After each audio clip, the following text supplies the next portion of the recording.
Chers amis, à l'image et à la suite de Jésus, Paul est mis en examen. Cela nous surprend peut-être, mais c'est bien un signe de sincérité du témoignage chrétien que d'être mis en accusation. Il y a comme une incompatibilité d'humeur entre une certaine logique du monde et celle du royaume dont les apôtres sont les messagers. Ce n'est pas que le chrétien cherche à s'opposer au monde, comme certains sont tentés de s'y complaire. Ils passent leur temps à se plaindre de tout, comme si l'annonce de l'Évangile devait commencer par déprécier tout ce que font les hommes. Certes, l'Évangile critique toute valeur, mais c'est pour mieux dire qu'il n'en connaît qu'une seule qui soit absolue, l'agapé, l'amour-don, cet amour que l'Évangile présuppose déjà présent en tout être humain à titre d'origine. L'agapé, c'est la grâce d'être justifié, d'exister comme on existe. Il est normal alors que les pouvoirs s'opposent à cette grâce d'exister. Ils y voient, et ils n'ont pas tort, la possibilité pour les êtres humains d'être libres et de l'être vraiment.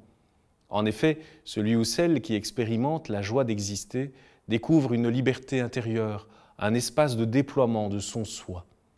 C'est pourquoi certains coreligionnaires de Paul lui reprochent de saper la loi.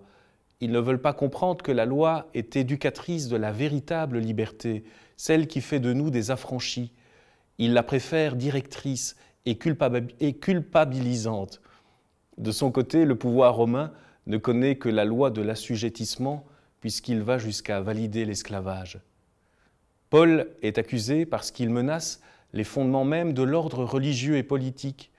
L'Évangile dont il est l'apôtre disqualifie le pouvoir de l'homme sur son semblable quand le pouvoir qu'il exerce n'est pas autorisation à exister et à vivre librement.